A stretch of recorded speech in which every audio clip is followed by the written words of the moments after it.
Okay, where to start with this? Well, first of all, hi. Guess nothing else to say. Avengers Endgame. We are 22 movies in. I believe it's 22 or 23, either way. We're now at Avengers Endgame, the very last of the Phase 3 of Marvel movies. I'm considering it the end of Phase 3 and Spider-Man Far From Home the start of Phase 4. As far as I'm concerned, the Infinity Saga ends with Endgame, not with Far From Home. Yeah, this jacket is pretty much going to be my regular uniform from now on with these videos. We'll see what happens. Okay, so where to start? Well, obviously, major spoilers, because 75% of the movie is really well hidden from, really well hidden in the trailers. You don't know what's going to happen in the movie itself. So, from here on out, gonna be major spoilers. We'll talk scene by scene about what happens in the movie. This might go on a little while, and I might pause the video some point in between because my baby brother. But okay, and apologies for any background noise, either from outside of the front room or outside my windows because I have my windows open.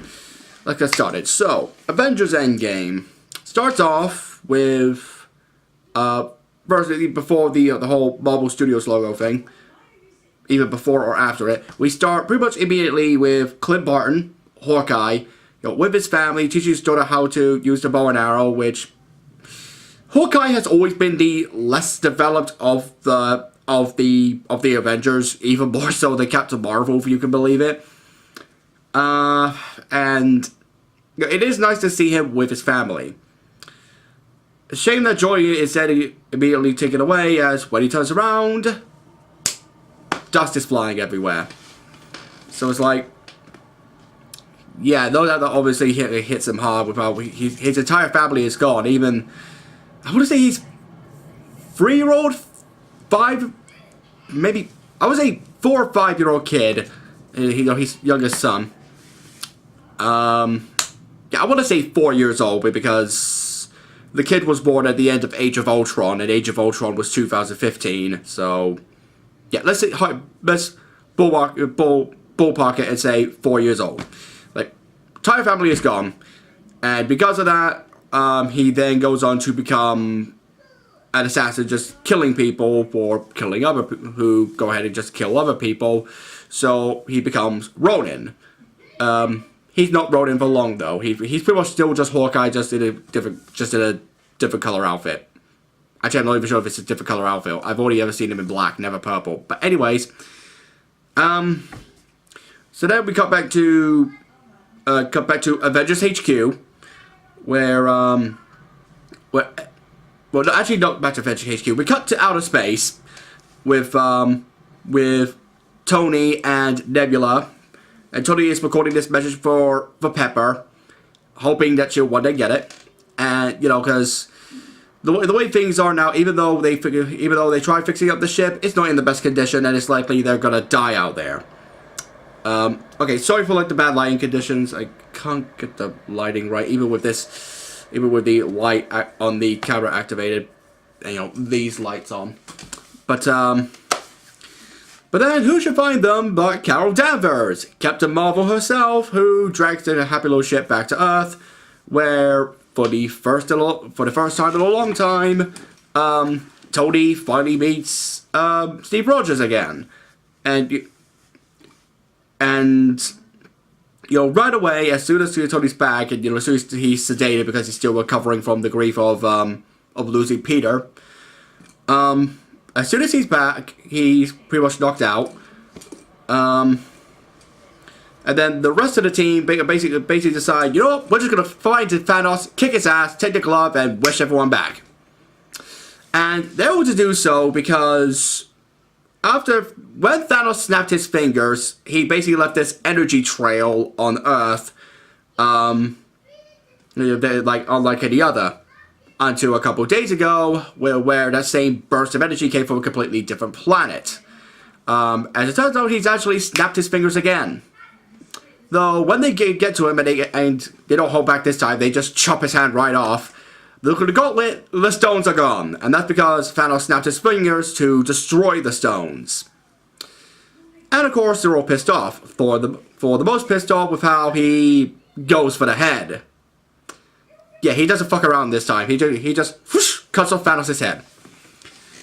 And then, cut to 5 years later. Gasp! Characters living with the consequences of their actions! Take that, DC! Okay, I'll try not to make this, like, too many shots at DC, because to be fair, they did make a better Captain Marvel movie than Captain Marvel. Okay, so yeah, cut to 5 years later. People are still trying to cope with how Thanos wiped out half of life.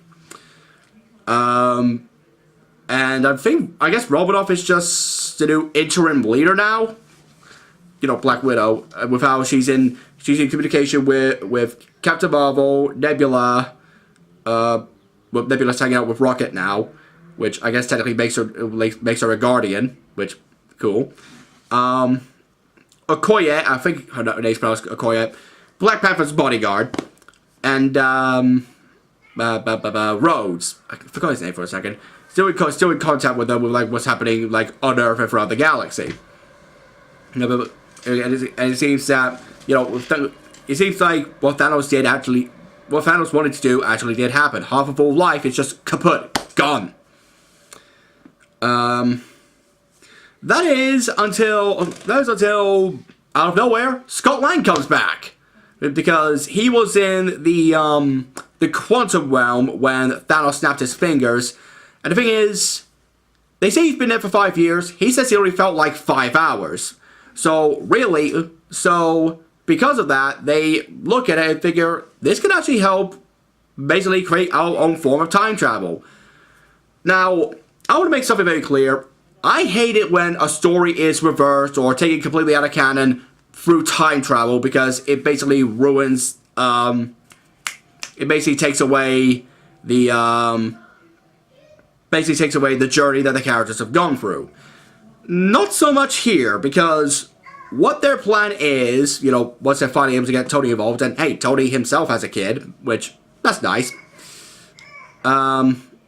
Basically,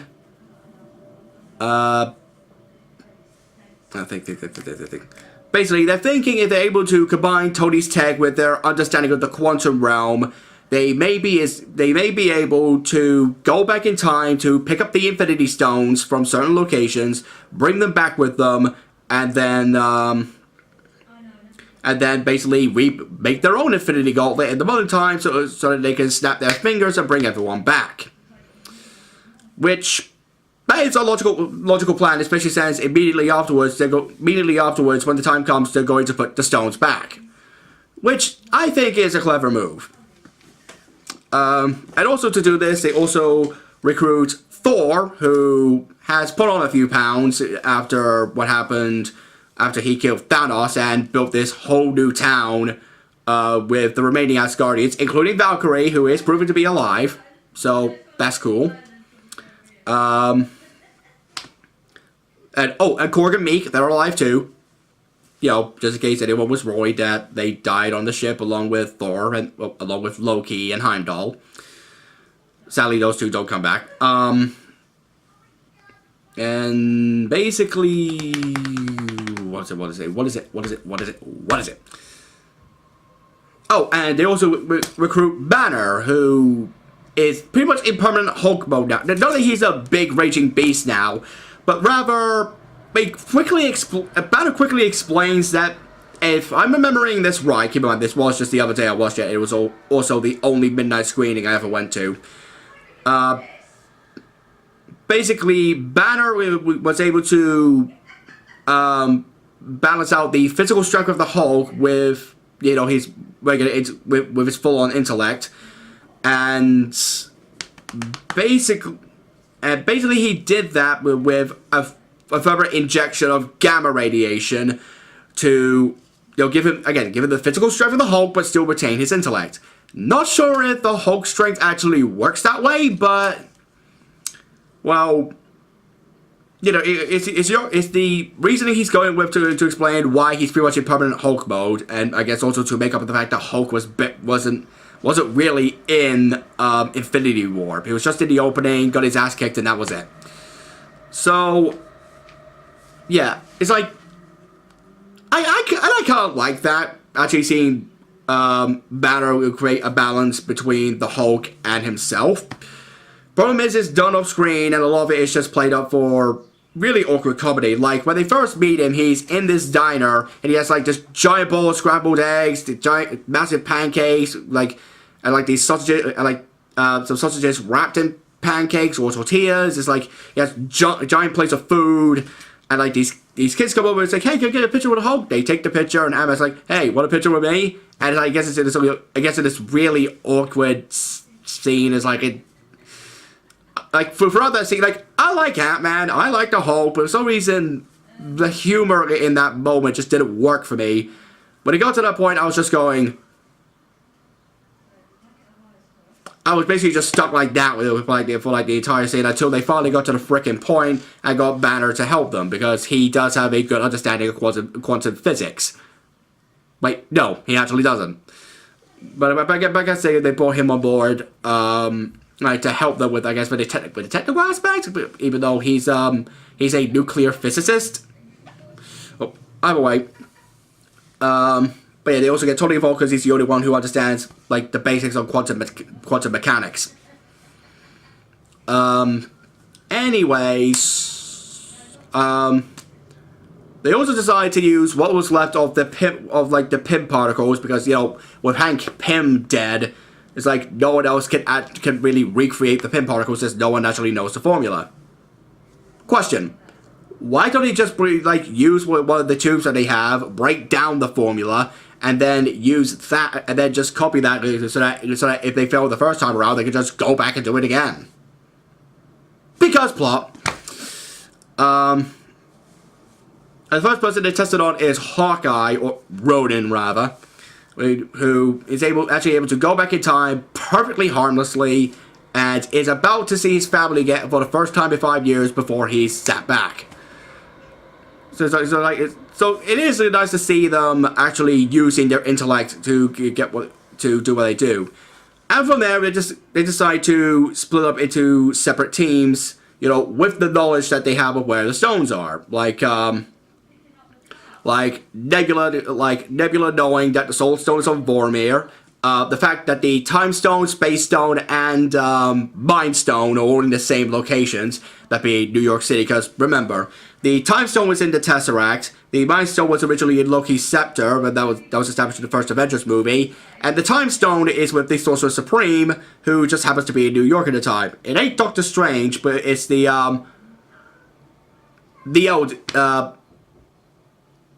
Ancient One, that's her name, Tilda Swinton's character. And I noticed in this film that they do bring her back for the role, which, awesome. You know, acknowledge that she's still a part of this universe. But I actually noticed they pretty much completely shaved her eyebrows. I remember having at least eyebrows in Doctor Strange. Maybe I'm misremembering. It's been a while since I've seen Doctor Strange. But yep, they do. They're able to get the Loki Scepter and the Time Stone, though due to a wacky turn of events, Loki was somehow able to get his hands on the Tesseract, and escape, presumably back to Asgard. And okay, I will admit I did miss the bit where Thor and Rocket go to Asgard in 2013 to try and get the ether out of Jane Foster. And the reason I missed that part is because I went out to the toilet, and for some reason Thor's awkward humor never works with me. It's like, I love his interactions with Rocket, and Rocket is an awesome character. It's just the awkward interaction with like a drunk, overweight Thor and his now alive mother, because remember his mum died in Thor: The Dark World on the very day they visit, you know, to get the ether, and I think they got the Tesseract as well while they were at it. It was just awkward for me. And And then we have Nebula and Rhodes. I don't know why I came off again. Rhodes. War Machine. Just call it War Machine. Nebula and War Machine go to Vorag, where Quill is busy getting the Power Stone. And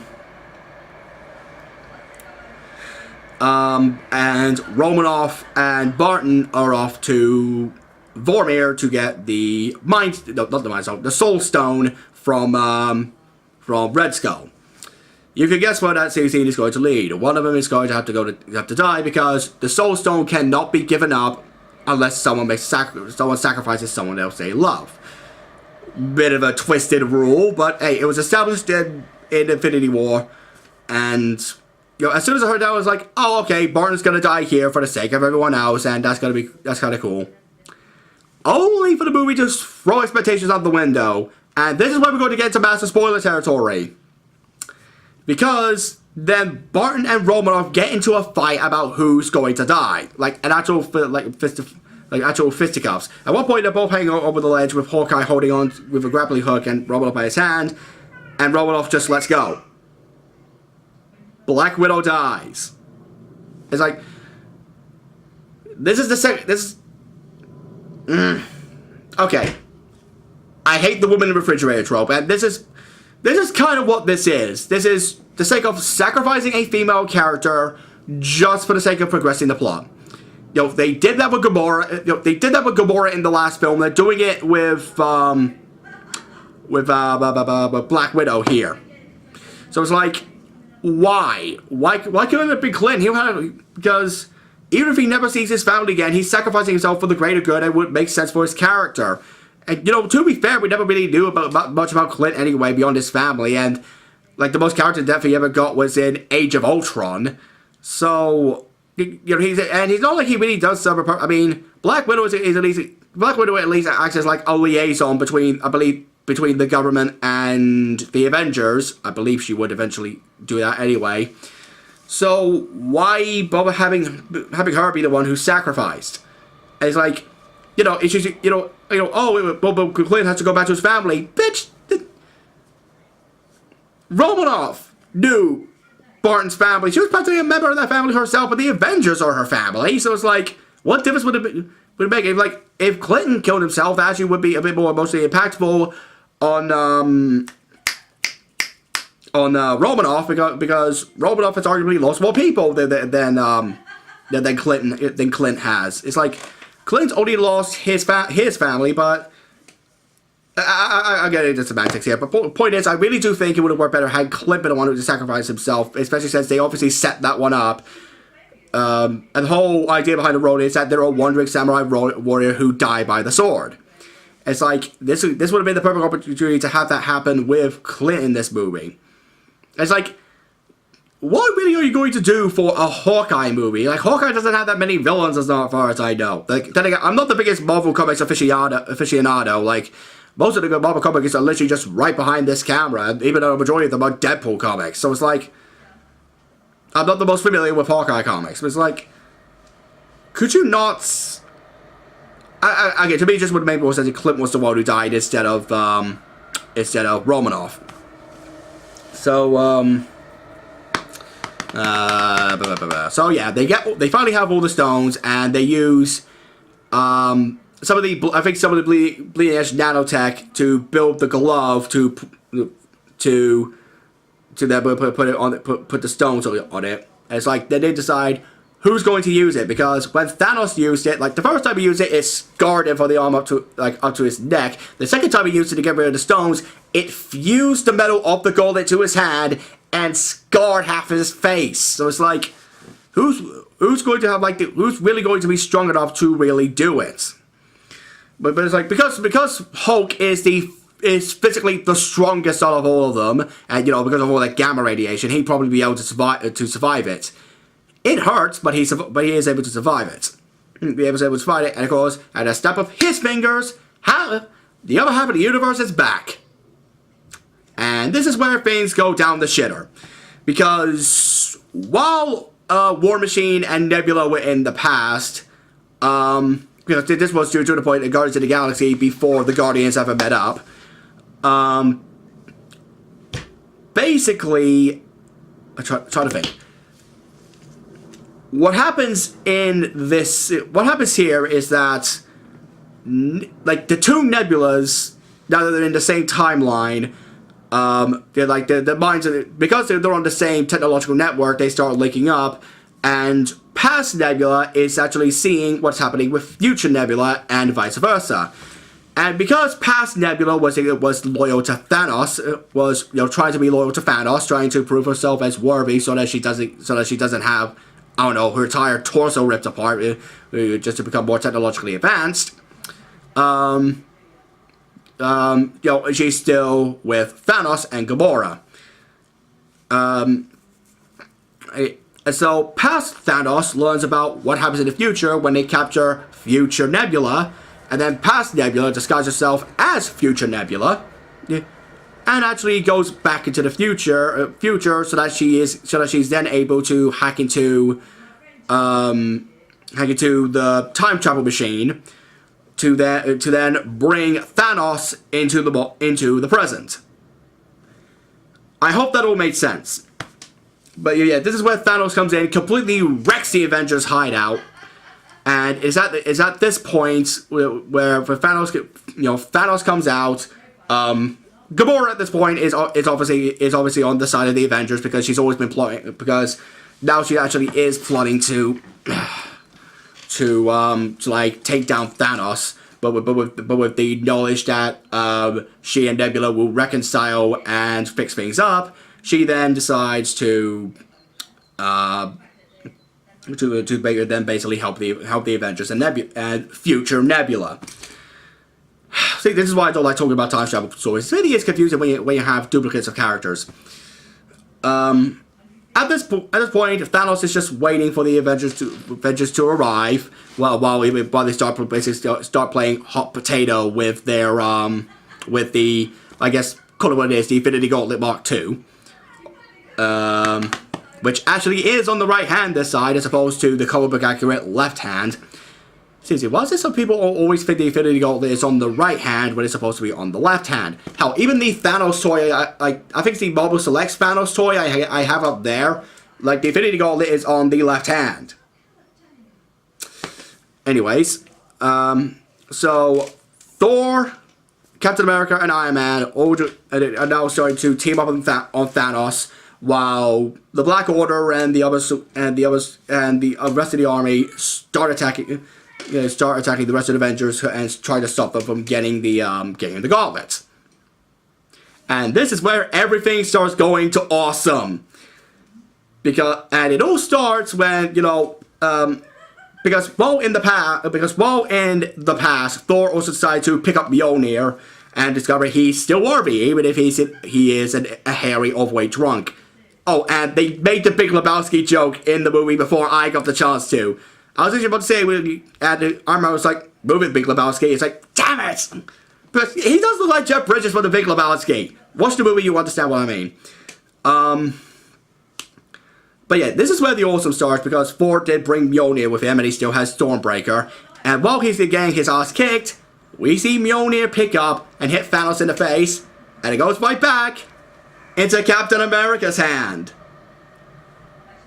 This is payoff for that small moment in Age of Ultron where you actually see the hammer budge when the Cap tried to lift it. And it's like, I kid you not, there was like in the theater I was in, because we saw this the night before it actually came out, there was like an audible gasp, and everyone was just clapping and cheering when Captain America just charged in and started kicking Thanos' big purple ass. It's like, oh my god, that was legitimately awesome. And it's like, even when he's getting his hands kicked, when his shield is being broken down sharp by Thanos' big ass sword, even then he's still standing up and not going down. And then the awesome just gets bigger when during the fight, when like Captain America's like face to face with Thanos and the army, because now Thanos' plan is not just to wipe out half the universe, but all life itself, to create a new universe where life can be balanced, which come on, he was always an egocentric nihilist, even without the more logical rationale he had for trying to wipe out half the universe to begin with.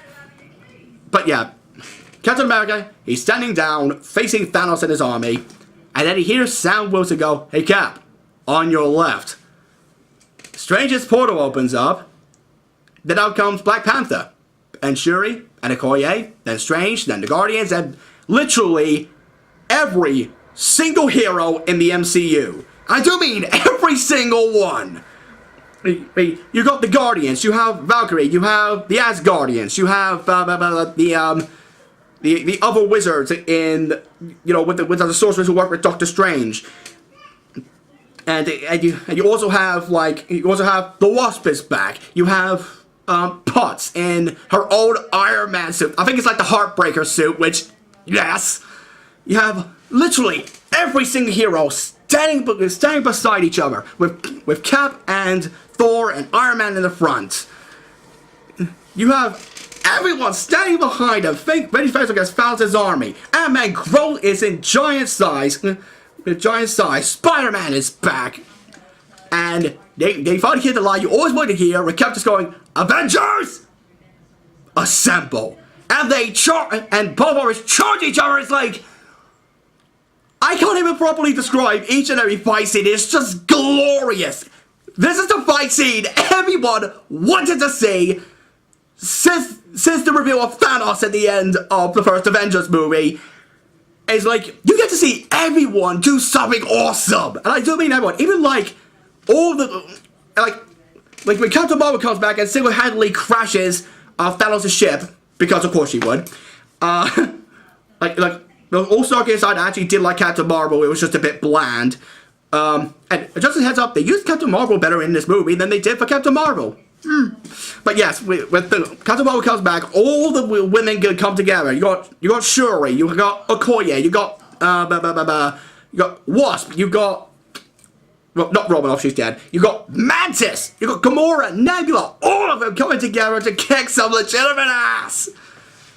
And then it just becomes, and during the fight, it's also like a game of hot potato with who's holding on to the gauntlet. Because first, Rhodey was holding on to the gauntlet, then Spider-Man was holding on to it, and then Black Panther was holding on to it. Oh, and there's like this little bit, during the fight, when Iron Man's about to get screwed, only for Spider-Man to come in and save him.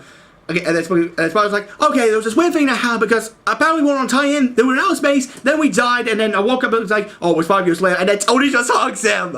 It's like, yes, validation for, finally, I get to see that father-son relationship between Tony and Peter, yes!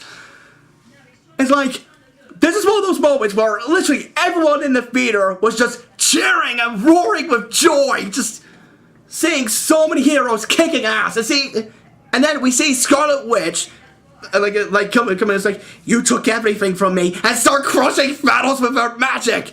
It doesn't work, but, she doesn't succeed, but, it's so cathartic, it's awesome! And then we get to the final moments of the fight. And we see some of the, and we see that, we actually see Thanos does get his hand on the gauntlet again, and while he's fighting Captain Marvel, but Captain Marvel was actually being able to hold the gauntlet open for a bit, only for Thanos to then rip out the Power Stone and then punch Marvel with it. Proof that Captain Marvel was not going to be the one to kill Thanos like so many of the fanboys thought it would be. And then comes like a brief scuffle between. And here's the thing: during the fight, Strange actually said to Iron Man, "If I tell you anything about that one ending, it ain't gonna happen." Because, remember, in Infinity War, Strange said he saw 14 million different endings to the fight, and only one where they win. While all the cards is going on, Strange actually looks to Iron Man and just holds up one finger. What's going to happen is literally the only way they're going to win. So, because Thanos still has his glove on, during the fight, Iron Man's fighting Thanos, only for Thanos to then push him away with the glove on. It's like, I am the inevitable. But it doesn't work. And that's because Tony actually stole the stones off of the gauntlet, and now they're on his hand, which no doubt painfully hurts. And then, Red Panther was like, and I am Iron Man. So with that, Tony wipes out Thanos' army, wipes out the Black Order, and even wipes out Thanos. And, you know, I was actually expecting Thanos to say, "Stark, I don't feel so good," before he turns to ash. And it's like, yes, that's what I want to see. Oh, well, I did forget to mention one thing when, going back when they were collecting the stones. I did remember how they got the Tesseract. Basically, they had to go to the base where Zola's brain was in the 70s, and Tony actually meets up with Howard, and that's where they were keeping the Tesseract. Like, Tony actually gets to meet his dad, and like, it actually is really touching to see that Howard didn't want Tony to grow up to be just like him, which is actually really touching, and Cap actually gets to see Peggy, not actually Misa, but sees Peggy through the window because he accidentally sneaks into her office, and then actually sees her arguing with someone. So yeah, Peggy, because Peggy was like the director of S.H.I.E.L.D. for a long while. But anyways, back to the end of the fight where bad guys are gone, Thanos disintegrates, and Tony is fucked. As simple as that, Tony is fucked because the main reason why Hulk was the only one who was able to like snap his fingers with the gauntlet, and even then left him really damn scarred, because the Infinity Stone's power is a little too much for a normal human to hold on to. Like remember, the only reasons Quill was able to hold on to the Power Stone along with the other Guardians was because he was part Celestial. Because remember, he's Ego's son. I mean, yeah, Ego's dead, so his celestial power is no longer there, but it's like, at the time we held the Power Stone, he was part celestial. Tony was holding all the stones at once. And that obviously completely fucked him up, because we actually see... Okay, there were a lot of predictions of who was going to die in this movie. A lot of people thought it was going to be Tony. They were right. Because... as he's sitting down with Rhodes, Peter, and Pepper all around him, Tony dies. And it's like, honestly, that actually does kind of sound right. That does sound like the kind of thing, because this is Tony making the most selfless decision he's ever made. Sacrificing his life to save the universe from the threat of Thanos. Past Thanos, but still Thanos. So it's like, this makes absolute sense to me. Like, and hey, it is bringing his character journey to a close. And then after that, we just get the end of everything. We see how the rest of the team's going to go on, because obviously Clint, he's going to go back to his family. I think he's basically done with the whole Hawkeye Ronin days. Obviously Romanoff is dead. Banner, I think he's like probably like back with the Avengers now. I think the Avengers are like all back together. Thor decides to make Valkyrie the new queen of the Asgardians, and goes up with the Guardians of the Galaxy. It leads to a pretty funny scene between him and Quill, with how they actually compete to see who would be captain.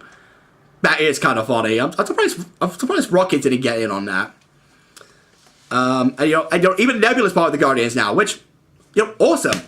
And apparently Gamora's not part of the Guardians now, because, this is past Gamora before, she joins up with the Guardians and becomes a romantic interest for Quill. Oh, and that's right, past Gamora is dead. Past Nebula is dead. It's like, future Nebula shot past Nebula, and now past Nebula is dead. Now, normally I bet the question, well, why didn't Nebula access to help? Why wasn't Thanos, why wasn't the Avengers video war completely rendered non-existent when past Thanos was killed? My argument is that because they basically created a brand new stream of time, basically, so that everything still happens the way it does, so that even if you kill your past self, like, nothing will change. Because it's like what Banner said. Your past doesn't... If you change something in the past, it doesn't affect the future. Because the past, when you travel back in time, the past becomes your future, and your previous current and your modern timeline becomes your past. If that makes sense. No, Shani, no. I'm busy. I'm busy with something. What? You'll know soon. Sorry about that. So that's my argument for why Nebula isn't just pooped out of existence. And then that just leaves Cap. Cap is basically given the mission to go back in time and to return the Infinity Stones to their proper places in the timeline. So the Ether would be back with Jane Foster. The Time Stone would be back with the Ancient One. I think the Space Stone would be back in the Tesseract. The Mind Stone back in Loki's Scepter. All that jazz. But he decides to throw a curveball to the rest of the team, and because the idea was to basically, like, there'll be this one job we will go to these multiple timelines, put the stones back, and then be back in the present time in 5 seconds. That doesn't happen. He actually decides to stay in the past and put the stones back the long way. And because of that, he actually decides to stay with Peggy and get married to her. And he grows up and grows old. And we actually see him, like, his elderly self, like, sitting across from the rest of the team. Sam goes up to him, and then, not right now, Channing. I'll play the game in a second, okay? I'm almost done here. Sorry about that. And basically,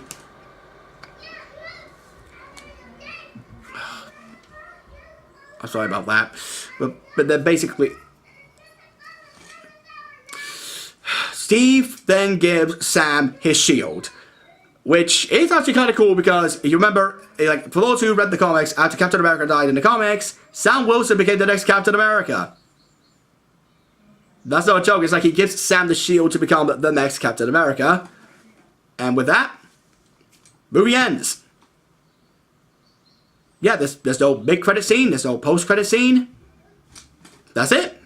That's the end. And honestly, I don't think there should have been a post-credit or mid-credit scene because it wrapped up everything in a nice little package.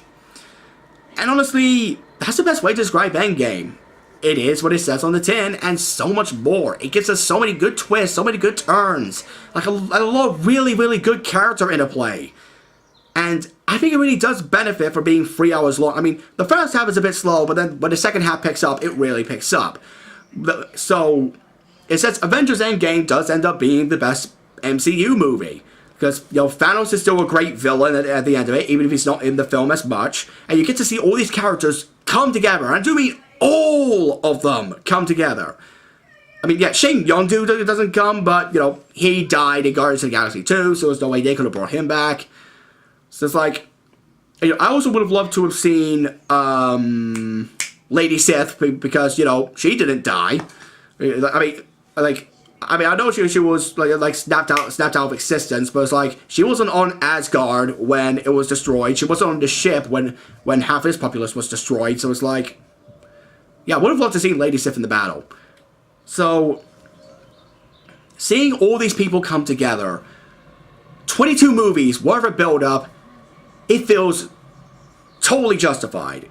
It feels so amazing to see all these characters fighting alongside each other. And, by the end of the day, it's still a great movie nonetheless. And yeah, I think that's all I've got to say, because now Channing will not stop bugging me about playing Snakes and Ladders with him. So, I'm going to take my jacket off now. And I'll get this video uploaded as soon as possible. Also, sorry for the watermark with Filmora. The thing I'm paying for right now, my current membership means I can't remove the watermark, but I will eventually. I promise. But I'll see you later. I'm Caleb Lewis, the Media Hood, signing off.